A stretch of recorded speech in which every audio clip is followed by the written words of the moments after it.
Changing your spark plugs. Here's how and fast. You're gonna need to grab a ratchet and an extension and a spark plug socket for this Toyota 3BZ FE. It's a 93 Camry. It is a 16 millimeter.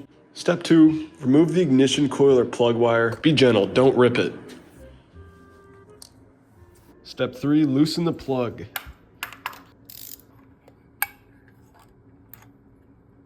Look at this. If it was black and crusty, replace them, but this one still looks pretty good. And make sure to check the gap if your plug isn't pre-gapped.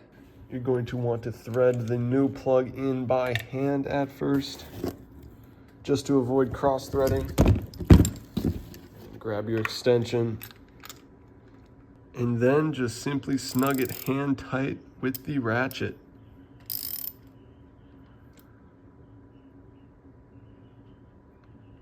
Don't be this guy.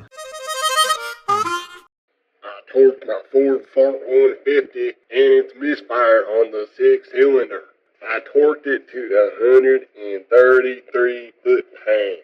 Am I okay? I almost forgot all the tools. Link in the description. You can get them yourself. I appreciate y'all if you'll use that link.